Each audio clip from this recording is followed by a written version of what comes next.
Agustina, un placer tenerte aquí en Atrapalibros con una nueva entrega de La Volátil que esta vez se titula La compañera. Dices, sin los recuerdos no seríamos nada y lo que hoy somos se debe a lo que hemos sido. Es un paseo por los recuerdos, por tus recuerdos. Por mis recuerdos, sí. A la hora de plantear el libro, bueno, yo estaba atravesando por un momento, venía de mi libro anterior que era El viaje. Y sí que fue un viaje de autoconocimiento muy potente. Entonces venía yo con esta inercia, ¿no? Con esta inercia, sí. Y entonces me preguntaba, ¿no? ¿Por qué soy como soy? ¿Por qué actúo como actúo? ¿Por qué? Entonces empecé a indagar un poco en todo mi historial y empecé a asomarme en los recuerdos y entendí muchas cosas de mi propio ser. Y Agustina, ¿remover el pasado es complicado? A mí hubo episodios que tuve que recordar, que yo los llamaba, por ejemplo, los recuerdos enterrados, que nunca quiero volver ahí, pero de cierta manera esta compañera vino a incomodarme. Entonces su objetivo era decir, bueno, esto sucedió, esto forma parte de ti, de tu historia, y bueno, intentar integrarla en mí. Y a mí en el momento de dibujar ciertas viñetas me tuve que parar, decía, no puedo seguir, y lo retomaba el otro día con más ligereza, con más calma, pero sí que hubo momentos que me resultó duro. ¿Cómo se hace o cómo has hecho para meter toda esta emoción en un libro? Porque es complicado. Sí, yo creo que, bueno, la emoción, cuando ahora veo la respuesta de la gente, veo que están todos llorando, ¿no? Muy emocionados. A mí escribirlos me produjo mucha emoción, mucho enfado, en muchas ocasiones mucho asco, mucha tristeza, mucha alegría, es decir, que había emociones mezcladas en el proceso del libro. Pero era la finalidad, poder ahondar un poco en todos estos tipos de emociones y hablarlas y sacarlas a la luz. Y ahondar en diferentes temáticas, ¿no? Porque el síndrome de la impostora, los abusos, el duelo, pero también muchas alegrías y recuerdos que estaban ahí, como el primer recuerdo, ¿no? Que no somos conscientes. No, me costó llegar ahí, tampoco sé si es el primer recuerdo, pero sí, digo, ¿cuál es el primer recuerdo que tengo? Y en cuestión a la selección de los otros recuerdos, digamos, fue como un poco al revés. Es decir, yo sabía que había temáticas que quería tratar, que quería hablar del síndrome de la impostora, quería hablar del duelo, de la muerte, quería hablar de los abusos. Entonces, en función a estas temáticas, este listado que yo me hice, empecé a recordar.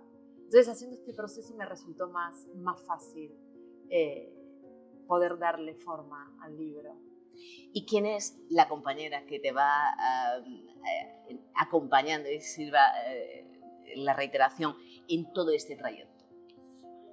Fíjate que yo al principio no tenía bien claro quién era. Era como que empecé a dibujarla y sabía que no iba a ser un personaje negativo, ni mucho menos, a pesar de su presencia tan potente, tan oscura.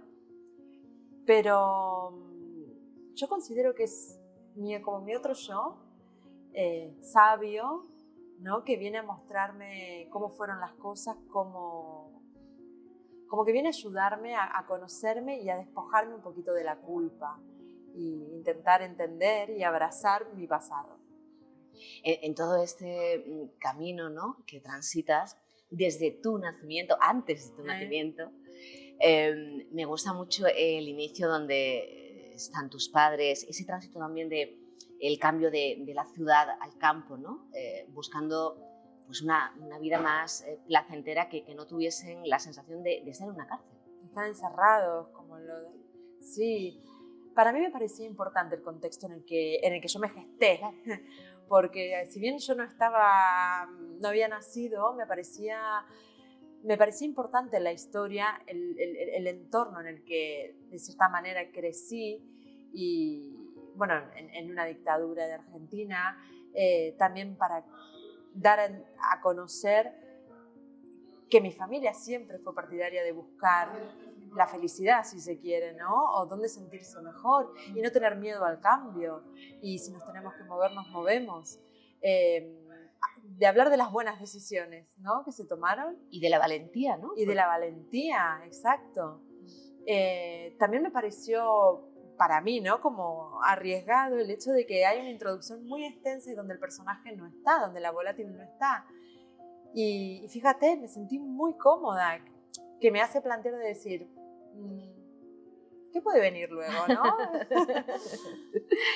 Me gusta cuando has dicho en alguna entrevista, quería ser genuina, cruda y honesta.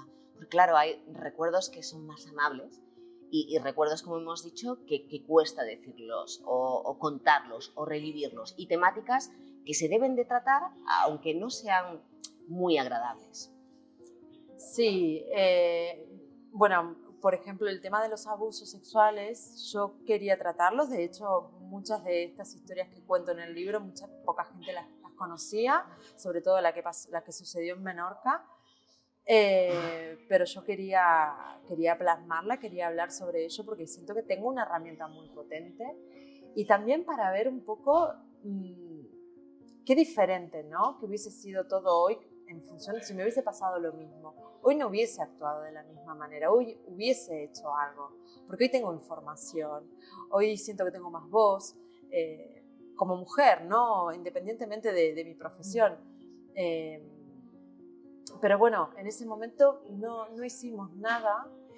Dibujé a este grupo de hombres como yo lo percibía en ese momento. Los dibujé como animales, como fieras, como una manada de lobos, como monstruos. Cuando la realidad es que son hombres normales y corrientes que se ven en una situación donde ven a unas mujeres vulnerables y se aprovechan de eso, pero que conviven con nosotros, porque está normalizado. Y lo que dices, ¿no? Nos dejaron rotas. Nos dejaron rotas. Y creo que muchas mujeres se pueden sentir identificadas, porque me animo a decir, fíjate, que yo creo que el 100% de las mujeres hemos atravesado, no necesariamente una situación así, pero situación de abuso. Haces un recordatorio, haces como si hiciera memoria. Hay otras situaciones. Desde la infancia que se convive con esta normalidad. Desde que soy pequeña, un hombre se ha masturbado delante de mí. Entonces, como mujer crece creyendo que esto es lo normal. Prácticamente todas mis amigas, todas las mujeres que conozco, le han tocado su cuerpo sin su aprobación. Entonces ya está bien. Esto se tiene que dejar de normalizar. Y me parecía importante ponerlo, necesario. Hablar de ello. Y otro, entre muchos momentos que hay, la muerte de tu abuela, ¿no? Bueno, esa es una de las páginas en donde tuve que parar, donde no podía seguir. Cuando dibujo esas mariposas, me parecía interesante hablar de la muerte la primera vez, ¿no? que tuve contacto con ella de la manera que fue. Y claro, y ahí mi sensación, siendo tan pequeña y descubrir que una compañerita del cole había muerto, yo no lo recuerdo como el sufrimiento hacia esa amiga que ya no estaba, sino como un despertar de decir, vaya, yo también me puedo morir, aún siendo una niña. Sí. Que yo creía que se morían los abuelos o las abuelas solo, la gente anciana, y no. Como que vi que era real en ese momento. Sin embargo, cuando falleció mi abuela, ya yo con otra edad, ahí sufrí la ausencia. Ahí lo viví como una muerte de ella, como ya no va a estar más. No lo tomé a nivel ¿cuáles personal. fueron las últimas palabras, ¿no? que le dije? Y las últimas palabras, es que fue así. Mi abuela no era de decirme que me quería con palabras. Y fíjate, la última vez que me vio me lo dijo. ¿Dónde se guardan los recuerdos en nuestra cabeza? Cuando empecé a investigar, bueno, ahí se me abrió todo el mundo. Porque el recorrido que haces, o sea, nos llega muy pronto ese aprendizaje, ¿no? Claro, yo empecé a investigar, ¿no? ¿Dónde se guardan los recuerdos? Algo tan volátil, ¿no? Y sí, tenemos en nuestra cabeza dos hipocampos que ahí se almacenan la mayoría de los recuerdos.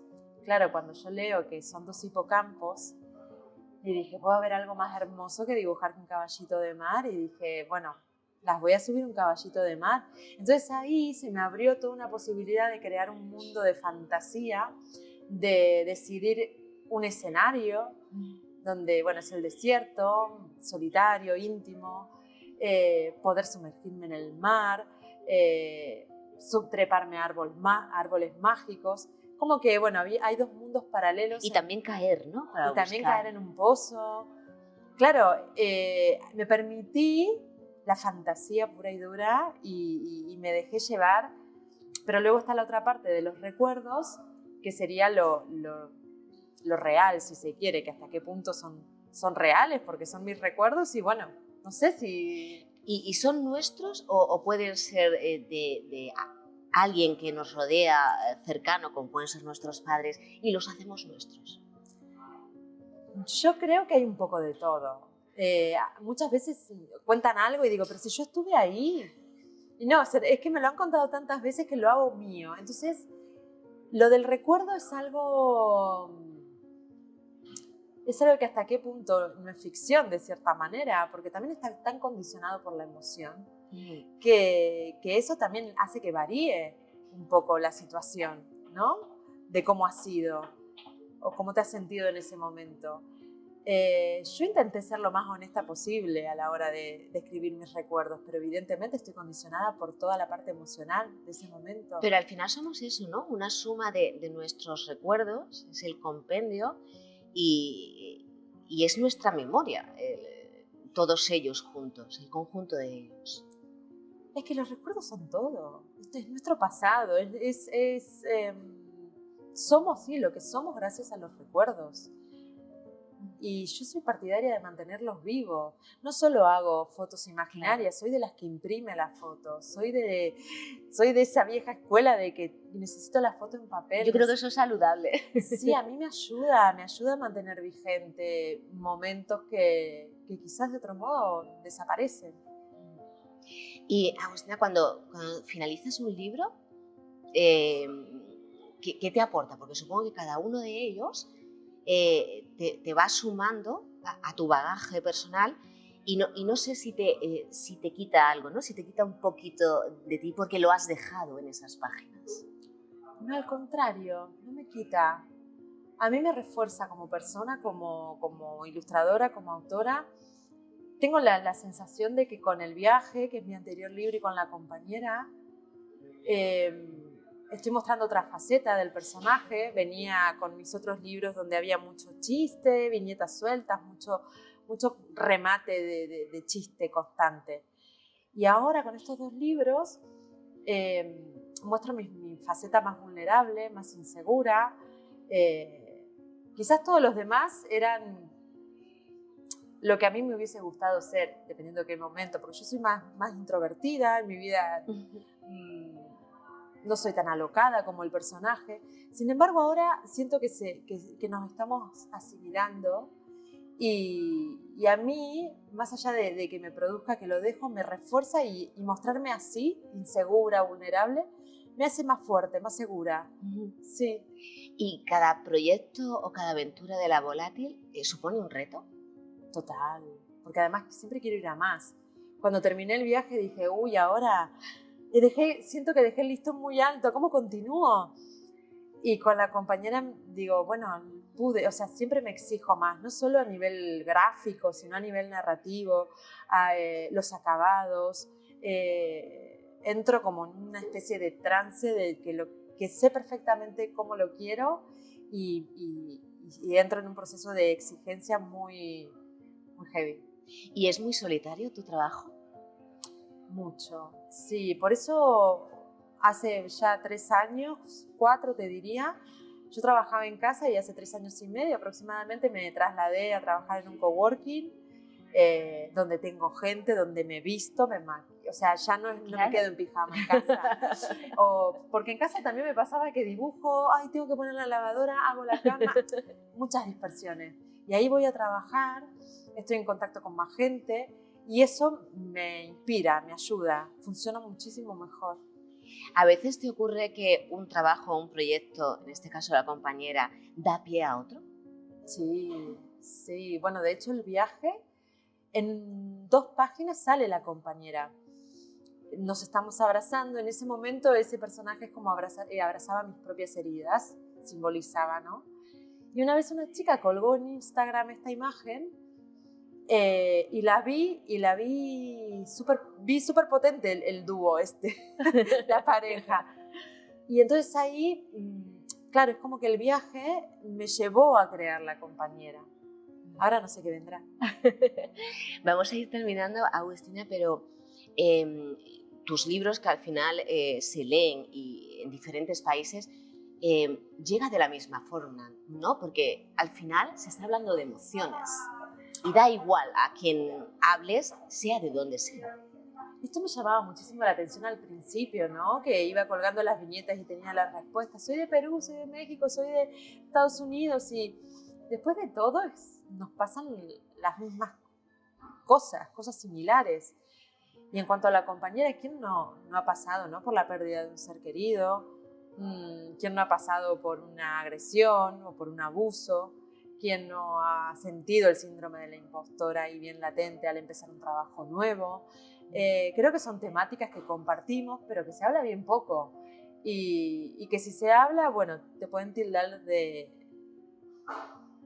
qué débil, ¿no? Sí. Pero de hecho, en las páginas que hablas del síndrome de la impostora, muchas veces uno tiene la sensación de ¿por qué nos boicoteamos nosotras mismas?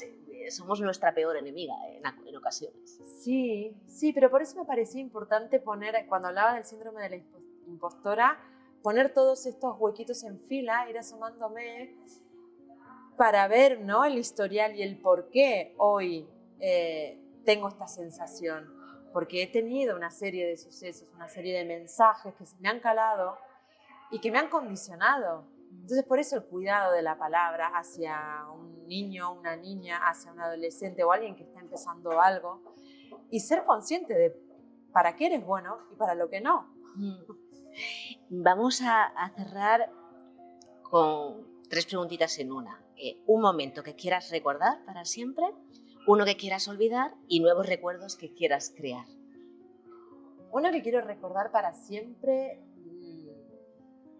te diría, bueno, como acaba el libro, ¿no? Te diría, no sé, los desayunos de los domingos en la cama con mi familia, con mi marido y con mi hijo. Y poder estar hasta cualquier hora. Eso para mí, el que quiero borrar, te diría que, puedo sonar como muy superada, ¿no? Pero te diría que ninguno. Porque sí que al hacer el libro pensé, yo hay cosas que quiero eliminar de mi vida, las quiero borrar. Pero fíjate que luego de eso saqué un aprendizaje, ¿no? Creo que es poder tener otra mirada a ello y poder darle la vuelta, aunque en el momento se pase fatal. ¿Y cuál era el otro? Nuevos recuerdos que quieras atesorar. Que no hayan sucedido, a mí me gustaría... Porque podemos crear nuevos recuerdos. Sí. A mí me gustaría seguir haciendo lo que hago. Espero que se formen un montón de huequitos más en relación a mi trabajo, poder seguir teniendo cosas que contar, poder seguir teniendo las ganas de dibujarlas. Bueno, pues muchísimas gracias por traer una nueva historia de la volátil, que al fin y al cabo eres tú, y nosotros pues lo disfrutamos. Gracias. Gracias, muchas gracias.